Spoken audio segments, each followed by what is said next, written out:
Hello students and welcome to Autocred. और आज हम पढ़ रहे हैं 9th स्टैंडर्ड में साइंस में एक बहुत ही इंपॉर्टेंट चैप्टर, फिजिक्स का एक इंपॉर्टेंट चैप्टर जिसका नाम है work and energy. Maharashtra state board की बुक में चैप्टर नंबर 2 है वर्क एंड एनर्जी। फिजिक्स के हिसाब से एक बहुत ही इंपॉर्टेंट चैप्टर है। इस चैप्टर में ये चैप्टर अगर हम बात करें तो ये चैप्टर कोई बहुत बड़ा चैप्टर नहीं है, छोटा सा चैप्टर है, क्यूट सा चैप्टर है और इजी भी है। अगर इसमें आप ध्यान दोगे तो इसमें फुल मार्क्स आने से आपको कोई नहीं रोक सकेगा। ठीक है, तो let's start with the chapter work and energy. तो चैप्टर का नाम है वर्क एंड एनर्जी, लेकिन इस चैप्टर में हमें पढ़ना क्या क्या है चलिए देखते हैं। तो हमें पढ़ना है सबसे पहले वर्क के बारे में, ये तो आपने अंदाजा लगा ही लिया होगा नाम से, सिंपल। वर्क के डिटेल्स पढ़ना है, उसके बाद हमको पढ़ना है एनर्जी के बारे में, सिंपल। एंड इस चैप्टर में एक थर्ड चीज पढ़ना है, वो है पावर के बारे में। ये तीन चीजें आपने पढ़ लिया, चैप्टर खत्म बस। तो चलिए शुरू करते हैं। सबसे पहले पढ़ते हैं हम वर्क के बारे में। स्टूडेंट्स यहाँ पे ध्यान देना। तो सबसे पहले हम पढ़ते हैं वर्क के बारे में। What is work? ये वर्ड वर्क, ये जो वर्ड है आपने कई बार सुना तो होगा। जैसे आपने सुना होगा कि सर आज मेरे मम्मी पापा ने बहुत काम किया। कभी पेरेंट्स आके बोलते होंगे आज ऑफिस में बहुत काम था, मम्मी कहती है आज घर में बहुत वर्क था, है ना, ऐसा बोलते हैं। आप लोग कहते हैं स्कूल का बहुत होमवर्क है, सही है। कभी आपने कोई बड़ा सा बैग उठा के यहाँ से यहाँ रख दिया या फिर कोई सामान इधर से उधर शिफ्ट किया तो आप कहते हैं मैंने आज बहुत वर्क किया, है ना। ये वर्ड वर्क जो है ये हम बहुत डेली लाइफ में यूज तो करते हैं, लेमैन्स टर्म में बहुत बार यूज करते हैं, लेकिन फिजिक्स में ये वर्क का मीनिंग वो नहीं होता। आप जो बोलते हो मैंने होमवर्क किया, फिजिक्स में उसको वर्क नहीं कहते। तो सर फिजिक्स में वर्क किसे कहते हैं? बहुत इजी है, चलिए देखते हैं। समझिए कि एक ऑब्जेक्ट है मेरे पास, एक ऑब्जेक्ट है कुछ ऐसा, ये एक ऑब्जेक्ट है, ठीक है। इस पे मैंने फोर्स लगाया। क्या लगाया? फोर्स लगाया। फोर्स हम कैसे डिनोट करते हैं? कैपिटल एफ से। इस ऑब्जेक्ट पे मैंने इस डायरेक्शन में फोर्स लगाया और ये ऑब्जेक्ट उस फोर्स की वजह से इस डायरेक्शन में डिस्प्लेस हुआ। क्या हुआ? डिस्प्लेस। समझो ये डस्टर है, ये डस्टर को मैंने इधर फोर्स लगाया तो क्या हुआ? इस डायरेक्शन में फोर्स लगाया। देखो डायरेक्शन मेरी फोर्स की इस तरफ है, इस डायरेक्शन में फोर्स लगा रहा हूं तो वो डिस्प्लेस भी किधर होगा? उस डायरेक्शन में होगा। ऐसा हर बार जरूरी नहीं है, अलग अलग कंडीशन आती है, लेकिन समझिए अभी मैंने इस डायरेक्शन में लगाया, इस डायरेक्शन में डिस्प्लेस हुआ, ठीक है। ऐसा डिस्प्लेस हुआ। जब मैंने कोई ऑब्जेक्ट पे फोर्स लगाया तो वो डिस्प्लेस हुआ, तो मैं कहूंगा कि वर्क इज डन। मतलब क्या? अगर मैं वर्क की बात करूं जिसको हम W कैपिटल W से डिनोट करेंगे इस चैप्टर में फिजिक्स में, तो मैं अगर वर्क की बात करूं तो what is work? Work is nothing but force into displacement. याद रखना W कैपिटल है, F कैपिटल है, S स्मॉल है, ठीक है। तो कोई ऑब्जेक्ट पे अगर मैं फोर्स लगा रहा हूं और वो डिस्प्लेस हो रहा है तो मैं बोल सकता हूं work is done. And what is work? Force into displacement, इसी को बोलते हैं वर्क। वर्क का अगर हम डेफिनेशन देखने जाएंगे तो क्या बोल सकते हैं? Work is said to be done when a force is applied on an object which causes displacement of an object. मतलब क्या? एक ऑब्जेक्ट था, मैं वापस बता रहा हूं, एक ऑब्जेक्ट था, work is said to be done when an force is applied on an object and that causes its displacement. पहले ऑब्जेक्ट यहां था, मैंने फोर्स लगाया, यहां पे ऐसा फोर्स लगाया, इस फोर्स की वजह से ऑब्जेक्ट यहां से यहां आ गया, ठीक है। फोर्स की वजह से ऑब्जेक्ट पहले यहां था, अब यहां आ गया, डिस्प्लेसमेंट हुआ, तो उसको कहते हैं हम वर्क इज डन, है ना। तो ये सिंपल भाषा में कह सकता हूं मैं, what is work? Force into displacement, simple. अब सर बात हो गई वर्क क्या है, वो तो समझ में आ गया। डेफिनेशन क्या है आपकी बुक में दिया है, मैंने बताया भी, समझ में आया। सर मैंने आपको फर्स्ट चैप्टर में लॉज ऑफ मोशन जो चैप्टर है उसमें मैंने ये बताया था जब भी हम फिजिक्स की बात करेंगे तो दो चीजें हमेशा याद रखेंगे। क्या क्या? एक तो मैंने बताया था उसका यूनिट क्या है। कोई भी क्वांटिटी की अगर हम बात करें तो उसका यूनिट बहुत इंपॉर्टेंट है हमारे लिए। और कोई भी अगर हम क्वांटिटी की बात करें तो स्केलर क्वांटिटी है या वेक्टर क्वांटिटी है, ये भी देखना हमारे लिए बहुत इंपॉर्टेंट है। तो चलिए पहले यूनिट देखते हैं। तो वर्क का SI यूनिट क्या है? देखो फोर्स का हमें SI यूनिट पता है। क्या है फोर्स का SI यूनिट? फोर्स का SI यूनिट क्या है? फोर्स का SI यूनिट है न्यूटन। और डिस्प्लेसमेंट, ये डिस्प्लेसमेंट है, डिस्प्लेसमेंट का SI यूनिट क्या है? हमें पता है डिस्प्लेसमेंट का SI यूनिट है मीटर। तो ये हो गया वर्क का एसआई यूनिट। देखो अभी बाकी है, तो ये हो गया वर्क का एसआई यूनिट 1 न्यूटन मीटर। सिर्फ न्यूटन मीटर बोलो अभी के लिए, वर्क का एसआई यूनिट हो गया न्यूटन मीटर। अब इसी न्यूटन मीटर को हम बोलते हैं जूल। क्या कहते हैं? जूल। तो व्हेन मैं बोलूंगा 1 newton metre is equals to 1 joule, समझे? मतलब अगर 1 न्यूटन का फोर्स, अगर कोई ऑब्जेक्ट पर 1 न्यूटन का फोर्स लग रहा है और वो ऑब्जेक्ट 1 मीटर से डिस्प्लेस हो रहा है, मतलब देखो मैंने ये ऑब्जेक्ट पे 1 न्यूटन का फोर्स लगाया और वो ऑब्जेक्ट यहां से 1 मीटर दूर डिस्प्लेस हो गया। 1 न्यूटन का फोर्स, 1 मीटर का डिस्प्लेसमेंट। देखो 1 न्यूटन का फोर्स, 1 मीटर का डिस्प्लेसमेंट, तो मैं कहूंगा 1 joule of work is done. तो मैं क्या कहूंगा? 1 joule of work is done. तो इसका मतलब वर्क का ऐसा यूनिट है जूल। वर्क का ऐसा यूनिट क्या है? जूल। समझे? ये था वर्क का ऐसा यूनिट। तो सर सीजीएस यूनिट की क्या है? सीजीएस यूनिट क्या है? बहुत इजी है, देखते हैं। मैं यहाँ पे लिखता हूँ formula, W equals to force into displacement, work equals to force into displacement, work equals to force into displacement. ये बार बार आपने पढ़ लेना। हमने देखा फोर्स का ऐसा यूनिट न्यूटन है, डिस्प्लेसमेंट का ऐसा यूनिट मीटर है, और उसी को हम बोलते हैं जूल। न्यूटन मीटर को ही हम बोलते हैं जूल, यानी वर्क का ऐसा यूनिट हो गया जूल। सीजीएस यूनिट की बात करें तो बहुत इजी है। देखो वर्क का सीजीएस यूनिट है अर्ग, ERG, अर्ग। क्या है? अर्ग। ये अर्ग आया कैसे और अर्ग का भी वैल्यू क्या है हम बताते हैं। हमको पता है फोर्स का सीजीएस यूनिट क्या है? फोर्स का सीजीएस यूनिट है डाइन। मैंने बताया था ना, न्यूटन ऐसा unit newton, CGS unit dyne, ठीक है। और डिस्प्लेसमेंट का सीजीएस यूनिट क्या है? सेंटीमीटर, है ना। तो 1 डाइन 1 सेंटीमीटर गिव्स यू 1 अर्ग। 1 अर्ग, 1 डाइन 1 सेंटीमीटर गिव्स यू 1 अर्ग। मतलब अगर मैं एक ऑब्जेक्ट पे 1 डाइन का फोर्स लगा रहा हूं और वो 1 ही सेंटीमीटर डिस्प्लेस हो रहा है, तो मैं बोलूंगा 1 अर्ग वर्क इज डन। ये सीजीएस यूनिट हो गया। कौन सा यूनिट? सीजीएस। हमें यूज करना है बार बार एसआई यूनिट, हमें यूज करना है एसआई यूनिट। एसआई यूनिट क्या है? जूल है, याद रखना। और एसआई यूनिट और सीजीएस यूनिट में हम रिलेशन भी बता देते हैं। 1 जूल की अगर हम बात करें तो इट इज 10⁻⁷ अर्ग। ये भी अपने इसमें लिख लेना कहीं पे, 1 जूल इक्वल्स टू 10⁻⁷ अर्ग। समझा? Very easy. कैसे? ये भी हम लाके बता सकते हैं, कोई डिफिकल्ट टास्क नहीं है। देखो बहुत इजी है। वर्क इक्वल्स, देखो work equals to force into displacement. अगर हम एसआई यूनिट की बात करें तो वर्क का एसआई यूनिट है जूल, ये लिख दिया जूल। फोर्स की बात करें तो फोर्स का एसआई यूनिट है न्यूटन और डिस्प्लेसमेंट का एसआई यूनिट है metre. 1 joule equals to 1 newton into 1 metre. अब 1 न्यूटन कितना डाइन होता है हमको पता है, 1 न्यूटन होता है 10⁵ डाइन, राइट है। और 1 मीटर कितना सेंटीमीटर होता है हमको पता है, 10⁻² सेंटीमीटर। तो देखो इसको मैंने सीजीएस में कन्वर्ट कर लिया, इसको सीजीएस में कन्वर्ट कर लिया।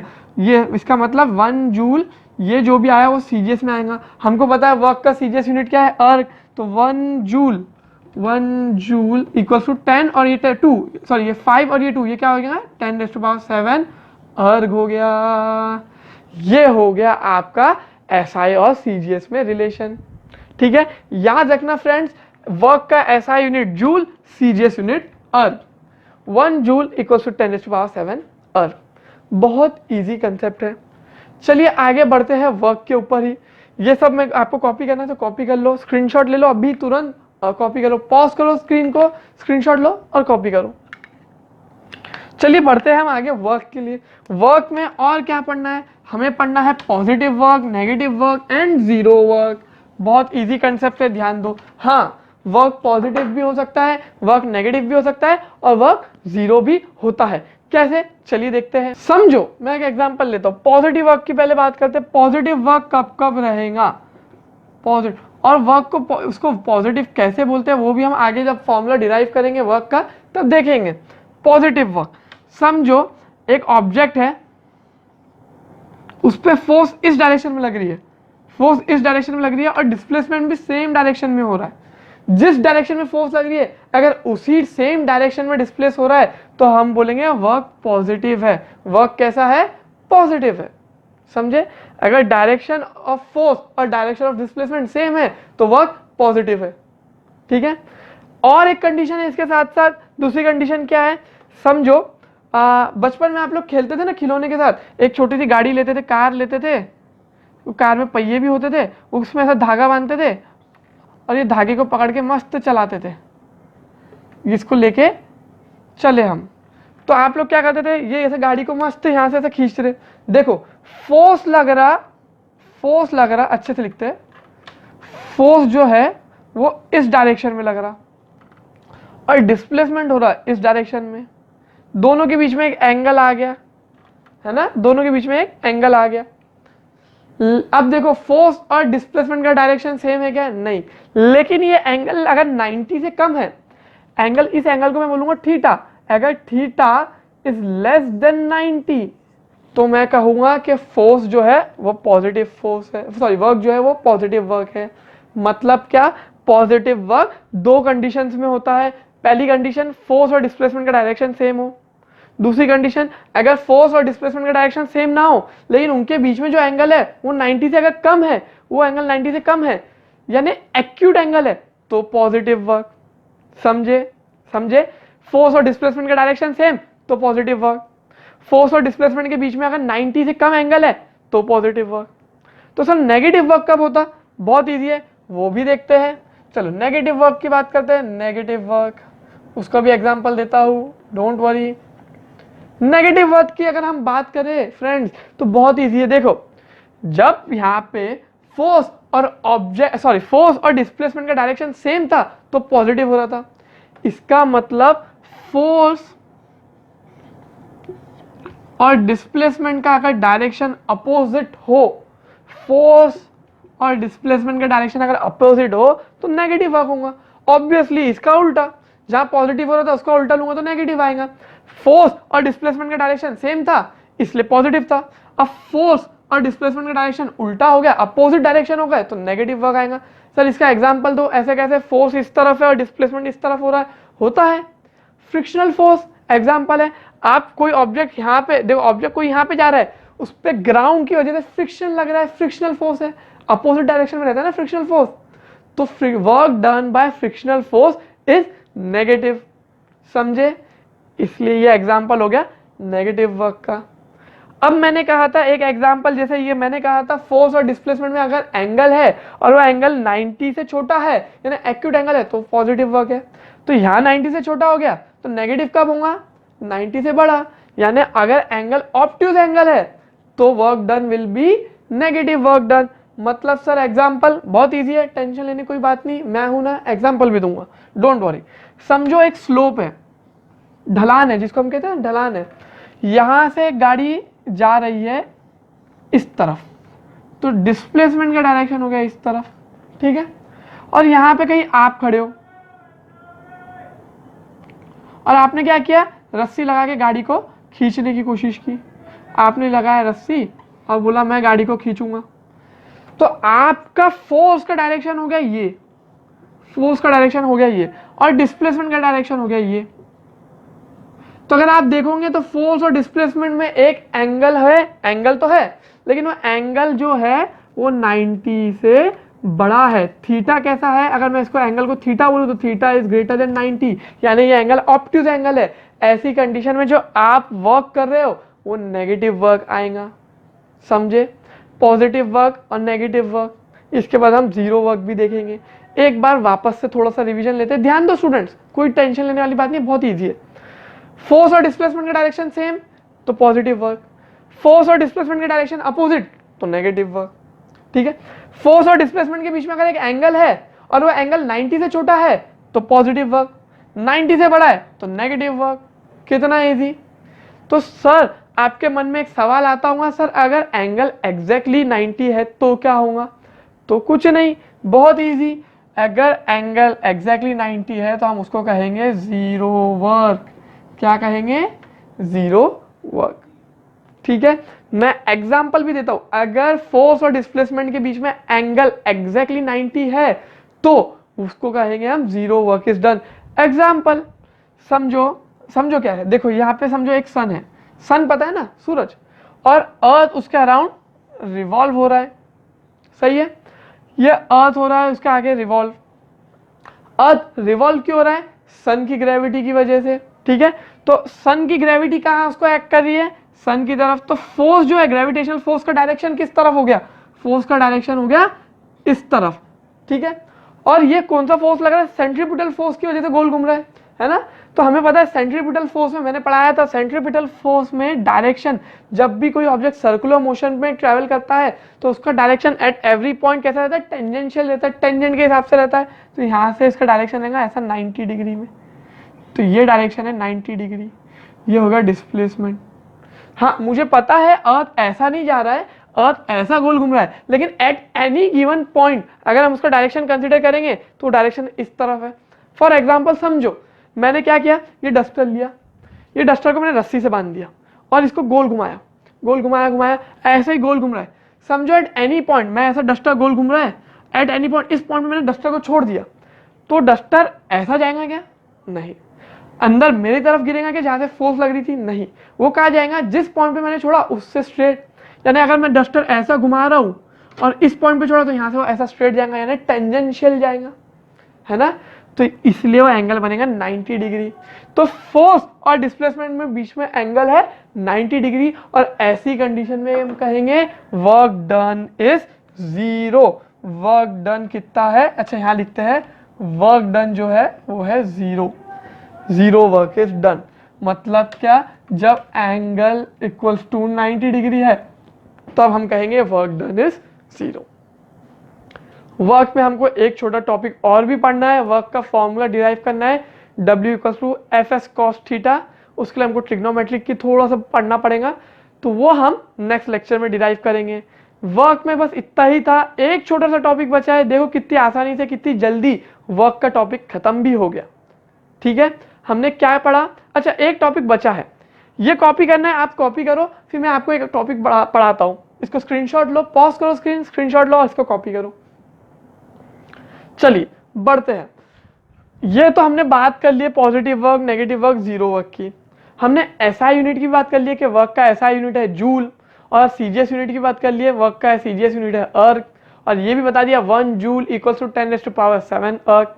लेकिन सर आपने क्वांटिटी नहीं बताया कि वेक्टर क्वांटिटी है कि स्केलर क्वांटिटी है। मैं बोला वेरी गुड स्टूडेंट्स, चलो वेक्टर और स्केलर की बात करते हैं कि क्वांटिटी कौन सी है। तो अगर हम वर्क की बात करें, वर्क का हमने जो फॉर्मूला बताया था अभी, वो क्या था? Work equals to force into displacement. वही लिखते हैं, what is work? Work is equals to force into displacement. तो यूजुअली बच्चे क्या सोचते हैं कि फोर्स है वेक्टर क्वांटिटी, डिस्प्लेसमेंट है वेक्टर क्वांटिटी, इसका मतलब वर्क भी कैसी होंगी? Vector quantity. लेकिन ऐसा नहीं है, वर्क जो है वो है स्केलर क्वांटिटी। वर्क कैसी है? स्केलर क्वांटिटी है। सर ऐसे कैसे? फोर्स तो वेक्टर है, डिस्प्लेसमेंट वेक्टर है, फिर ये स्केलर कैसे? तो यहाँ पे थोड़ा हमें 11th स्टैंडर्ड का कंसेप्ट आता है। देखो जो भी वेक्टर क्वांटिटीज है ना, देखो इन दोनों के बीच में क्या हो रहा है? फोर्स और डिस्प्लेसमेंट के बीच में मल्टीप्लीकेशन हो रहा है। ये दोनों वेक्टर क्वांटिटी है, दोनों के बीच में हो रहा है मल्टीप्लीकेशन। तो आप ये 11th स्टैंडर्ड में पढ़ोगे, जब दो वेक्टर क्वांटिटी के बीच में मल्टीप्लीकेशन होता है वो दो तरीके से होता है। कितने तरीके से? दो तरीके से। पहले तरीके को हम बोलते हैं डॉट प्रोडक्ट, पहले तरीके को बोलते हैं। ये 11th स्टैंडर्ड का कंसेप्ट है, थोड़ा सा ओवरव्यू दे रहा हूं कि आपको किसी ने पूछ लिया तो आपको बताते आएगा। एग्जाम में तो कोई नहीं पूछेगा, लेकिन फिर भी आपको नॉलेज तो होनी चाहिए ना। और दूसरा है क्रॉस प्रोडक्ट। कैसे होता, क्यों होता, वो तो 11th में पढ़ेंगे, सिर्फ बता रहा हूं। दो वेक्टर क्वांटिटीज का मल्टीप्लीकेशन दो तरीके से होता। यहां देखो, यहां पे भी दो वेक्टर क्वांटिटीज है, इन दोनों का मल्टीप्लीकेशन भी दो तरीके से हो सकता था, लेकिन ये डॉट प्रोडक्ट है। तो डॉट प्रोडक्ट, वेक्टर क्वांटिटीज का डॉट प्रोडक्ट हमेशा हमें स्केलर क्वांटिटी देता है, और क्रॉस प्रोडक्ट हमेशा हमें वेक्टर क्वांटिटी देता है। ये हो गई बात dot product and cross product की। तो फोर्स और डिस्प्लेसमेंट डॉट प्रोडक्ट है, इसलिए वर्क जो है वो स्केलर क्वांटिटी है। कैसे आया, क्यों आया, ये सब पढ़ना हमें 11th स्टैंडर्ड में। पहले 9th तो पढ़ो, 9 पास करो, फिर 10th पास करो, फिर 11th पे देखेंगे, ठीक है।